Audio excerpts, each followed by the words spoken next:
नमस्कार मित्रों, मैं Vishal Singh BCom e learning में आपका स्वागत करते हैं। आज आपको फैक्ट्री एक्ट 1948 के अंतर्गत हेल्थ एंड सेफ्टी, इस चैप्टर लंबा होने के नाते दो भागों में हेल्थ को पहले बताएंगे जो सेक्शन 11 टू 20 तक है, फिर सेफ्टी के विषय में 21 टू 40 के विषय में नेक्स्ट वीडियो में बताई जाएंगी। Health is wealth. किसी भी लेबर जब स्वस्थ कहा गया है, आपकी कहावत है, जब स्वस्थ शरीर होगी तभी स्वस्थ दिमाग होंगे। किसी भी फैक्ट्री में जो वर्कर काम करते हैं उनके लिए हेल्थ की सेफ्टी की पूरी व्यवस्था कंपनी के द्वारा की जानी चाहिए। इस संबंध में एक एक चीजें एक्ट के अंतर्गत बताई गई हैं, वो आपको एक एक एक्ट का डिफाइंड हम करेंगे, क्योंकि आपको आपके एग्जामिनेशन में एक्ट के विषय में पूछा गया है। इसके कुछ सॉर्ट आउट पॉइंट हैं, वो हम बता देते हैं, फिर एक एक डिटेल आप। सबसे फर्स्ट सेक्शन 11 के अंतर्गत cleanness, section 12 disposal of the wastage, section 13 ventilation and temperature, 14 section 14 dust and fume, section 15 artificial humidification, section 16 overcrowding, section 17 lighting, section 18 drinking water, section 19 latrine washroom and urinal, section 20 स्पोर्टेंट। Next, इसको हम short form में आपको हम बता सकते हैं, जिसे आप लिख लीजिएगा अपने यहां से, न तो वीडियो को स्टॉप करके लिख सकते हैं। डैडी लव, DADDYLOB, इतना शॉर्ट याद करिए, पूरी सेक्शन आपको याद हो जाएगी हेल्थ के संबंध। एक एक करके आपको बताएं। First D disposal of the wastage, second A artificial of the humidification, D dust and fume, D drinking water, Y इल्ड and cleanness, L lighting, O overcrowding, V ventilation and temperature, E exercise latrine and urinal. इसके संबंध में total daddy love के अंतर्गत आप देख सकते हैं। अब हम आपको डिटेल एक एक करके आपको बताना चाहेंगे। इल्ड ऑफ द पर क्लीननेस इन द सेक्शन 11, किसी भी फैक्ट्री हमेशा साफ सुथरी होनी चाहिए। 24 घंटा के अंदर आपकी फैक्ट्री के अंदर की झाड़ू पोछा, ये जनरल चीजें हैं, ये सब होना अनिवार्य है। कोई भी ऑयल पेंटिंग है तो 5 साल के अंदर उसकी पेंटिंग होनी दीवार पर होनी चाहिए। यदि जनरल पेंटिंग है तो 3 साल के अंदर उस पर पेंटिंग होना चाहिए। जो यहाँ पर अपरेटस जैसे फर्नीचर्स वगैरह लगे हैं, वह वीकली सभी को साफ किए जाने चाहिए। ऐसा नहीं कोई चीज गंदे हो जिससे लेबर पर हमको कोई गलत असर पड़े। नेक्स्ट है disposal of the wastage and influent in the section 12 disposal of the, एक डस्टबिन होना चाहिए जो बंद ढक्कन का होना चाहिए। जिन फैक्ट्री में वर्कर द्वारा या फैक्ट्री का ऐसा डिस्पोजल वेस्टेज जिसके खुले रहने पर सड़ने गलने या गैस निकलने से और लोगों को नुकसान हो, उसे बंद कचरे की डिब्बे में रखना चाहिए और 24 आवर्स बिफोर पहले उसे डिस्ट्रॉय कर देना चाहिए। Next section 13 ventilation and temperature in the factory of the worker in labour in the working of the system in total concentration of the temperature. हमें यह ध्यान देना पड़ेगा कि कंपनी में जो वर्कर काम कर रहे हैं उनकी हेल्थ के अनुसार टेम्परेचर को दिया जाए। जैसे हम आपको यह कह सकते हैं, आयरन की फैक्ट्री हो, कोल की फैक्ट्री हो, नेक्स्ट यदि आप ग्लास वगैरह मेटल की फैक्ट्री हो, ये हाई टेम्परेचर ऑफ दी वर्केज, यहाँ टेम्परेचर अधिक रहता है क्योंकि यहाँ गलाई जाती है, गलने के बाद प्रोडक्ट बनता है। तो इनके ऑफिस लेबर टाइमिंग इस अनुसार रखा जाए कि जिनकी ऑफिसेज वगैरह एसी हो, जो हाई टेम्परेचर में लेबर आपके काम कर रहे हैं वो 4 घंटे 8 घंटे के बाद 4 ही घंटे काम करें, क्योंकि उनकी डिस्ट्रॉय ऑफ द बॉडी होगी। इसलिए टेम्परेचर का ध्यान रखना पड़ेगा और अगर आवश्यकता हो तो सेटेलाइजर एसी वगैरह की हम सुविधा कर सकते हैं। नेक्स्ट है dust, faulty dust and fume. किसी भी कंपनी में इंस्पेक्टर द्वारा यह अपॉइंटमेंट जो किया जाता है वो कंपनी के हर 30 डे के अंतर्गत वो कंपनी की विजिट करता है।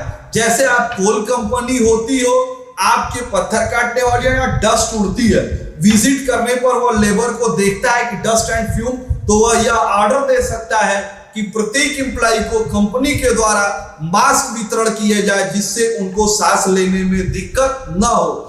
डस्ट एंड फ्यूम के ही संबंध में बताई गई, अगर फैक्ट्री के इंटरनल टीम सेट जहां पर वर्किंग सिस्टम के अंतर्गत डस्ट अगर उड़ रहा है तो उसमें चिमनी बनाई जाए, पंखे बनाए जाए, वो 9 फीट से ऊपर चली जाए, 24 आवर्स उनके पंखे चले कि अंदर की गैस को वो हमेशा बाहर की तरफ फेंके। आप देखे होंगे बड़ी बड़ी फैक्ट्रियों में ऊपर राउंड गोले गोले वो हमेशा घूमते रहते हैं। मतलब ये होता है कि नीचे की जो गैस होती है उसके डस्ट एंड फ्यूम को वो बाहर की तरफ फेंकते हैं। चिमनियों को ऊपर तक रखा जाता है कि उस सराउंडिंग फैक्ट्री के बाहर ऐसा नहीं कि हम नीचे रखे, वो एक मैक्सिमम हाइट पर रखा जाता है जहां पर उस हाइट पर काम कर सके। नेक्स्ट है artificial humidification as section 15। State government के द्वारा अगर किसी स्थान पर नमी बहुत अधिक है तो उस नमी को कम करने के लिए इंस्पेक्टर दौरा करके फैक्ट्री को यह ऑर्डर या एडवाइस कर सकता है कि इस ह्यूमिडिटी आर्द्रता को कम किया जाए जिससे उनको सांस लेने में, कार्य करने में हमारे लेबर्स के हेल्थ पर बुरा असर पड़ रहा है। उन्हें हीटर्स दिया जाए, उन्हें उस प्रकार का ड्रेस दिया जाए, ऐसी व्यवस्था की जाए कि उनकी हेल्थ पर कोई असर न पड़े। Artificial prescribe standard of the humidification, artificial increase of the air, artificial दिया जा सकता है। Direct prescribe test the determine humidities. Next secure ventilation and cooling of the air, work of the positions. Next over crowded, section 60, जहां फैक्ट्रियों में काम करने वाले श्रमिक एक से अधिक भीड़ अधिक होती है तो उस क्राउडेड में श्रमिक जो काम करेगा, ऐसा नहीं कि एक दूसरे श्रमिक आपस में सटे रहे, उनको टहलने घूमने पूरे एक इक्विप्ड एरिया दी जाएगी। वह 1948 के अंतर्गत 9.9 cubic metre every of worker in difference ये एरिया थी जिसे बिल्ड करके न्यू कम्युनिकेशन के अंतर्गत 14.2 क्यूब एरिया कर दिया गया है। और जो भी वर्कर काम करेगा, जो हाइट ऑफ द पोजीशन होगी 4.2 metre minimum height of the system होनी चाहिए। नेक्स्ट है हेल्थ के अंतर्गत आपको section 17 lighting worker of the in company जहां पर भी काम हो सफिशिएंट लाइट, इनसफिशिएंट नहीं कि सूर्य उदय से काम हो। अगर सूर्य की रोशनी पर्याप्त वहां पहुंचती न हो तो आर्टिफिशियल आप इलेक्ट्रिक की सप्लाई करेंगे, प्रत्येक लेबर को यहां तक सुरक्षित हो कि आसानी से वह उस सामान को देख सके और फैक्ट्री के अंतर्गत काम कर सके, या आर्टिफिशियल जनरल बोथ दोनों आप कर सकते हैं। नेक्स्ट है ड्रिंकिंग वाटर, सेक्शन 18। एक लेबर कम से कम 5 लीटर पानी पीता है तो 5 लीटर पानी पीने के लिए वो अपने घर से पानी लेकर के नहीं आएगा। सेक्शन 18 यह कहता है कि ड्रिंकिंग वाटर की सफिशिएंट, आज की डेट में आरओ मशीन लगानी चाहिए, सेफ पानी उसको बढ़िया शुद्ध पानी मिले कंपनी के अंतर्गत। और वह जो भी पानी आपको मिलनी चाहिए वह वॉशरूम, यूरिनल, लैट्रिन से 6 मीटर की दूरी पर होना चाहिए, नहीं कि दोनों एक जगह हो कि इस एक का आपको उसके जो भी वॉशरूम की अगर गंदगी से उससे कोई पानी पी नहीं सकता है, इसलिए दोनों के स्थान में अंतर होना चाहिए। अरेंज टू मेंट यह कहा गया है, लेकिन यदि किसी फैक्ट्री में 200 मेंबर से अधिक लेबर काम करते हैं तो फैक्ट्री को यह निर्धारित इंस्पेक्टर ऑर्डर दे सकता है कि आपको वहां एक कोल्ड वाटर की मशीन लगानी पड़ेगी। कोल्ड वाटर की मशीन लगाते समय यह ध्यान रखिए, in working office system in commencement in business start करते समय वह in middle person of the worker, वो फैक्ट्री के मेन पोजीशन पे एक जगह लगा देने से काम नहीं चलेगा। ऐसे जगह लगाइए कि जहां पर सभी लेबर जाके आसानी से पानी पी सके। Prescribe of the latrine, urinal and washroom, section 19 sufficient latrine, urinal and accommodation prescribe, यह कंपनी को निर्धारित किया गया है। अब आप देखिए, अगर आपके यहाँ फीमेल वर्कर काम करती है तो मेल के लिए अलग व्यवस्था, फीमेल के लिए अलग व्यवस्था। लैट्रिन वॉशरूम जो भी आप बनाएंगे वो वेंटिलेशन, लाइट का पूरा आपको ध्यान देना पड़ेगा। नेक्स्ट सबसे इंपॉर्टेंट चीजें हैं कि यदि आपके यहाँ कंपनी में 2050 से अधिक मेंबर काम करते हैं तो जो लैट्रिन, वॉशरूम या यूरिनल तीनों आप बनाएंगे उसमें टाइल्स लगी होनी चाहिए 250, क्योंकि मेंबर वर्कर आप दी प्रेशर अगर ज्यादा है तो एक दिन में कम से कम आपको स्वीपर से ज्यादा 3 बार, 2 से 3 बार उसकी सफाई होनी चाहिए, उसमें किसी प्रकार का गंदगी ना हो, क्योंकि उस गंदगी से आपके लेबर पर असर, स्वास्थ्य पे असर पड़ सकता है।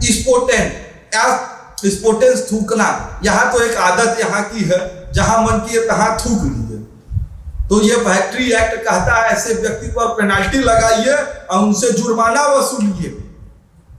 आपका यह अधिकार नहीं है। जहां इच्छा का स्पोटेंट एक स्थान बनेगा जहां पे आप थूकेंगे, उसके अलावा किसी भी चीजों को आप गंदे करने का अधिकार नहीं है। स्पोटेंट के अंतर्गत यह फैक्ट्री का एक एरिया, एक निर्धारित स्थान आपको देखना। आज आपने मेरे पूरे वीडियो को देखा, हेल्थ आपको 11 से 20 तक बताया। नेक्स्ट वीडियो में इसका सेकेंड पार्ट हम सेफ्टी 21 से लेके 40 तक आपको बताएंगे। आपसे विनम्र अनुरोध है, आप अपने इस एजुकेशनल चैनल को like, subscribe and bell icon का बटन दबाना न भूलें, जिससे आपको सारी इंफॉर्मेशन प्राप्त हो जाए। आप अपने स्वास्थ्य का ध्यान रखिए। धन्यवाद।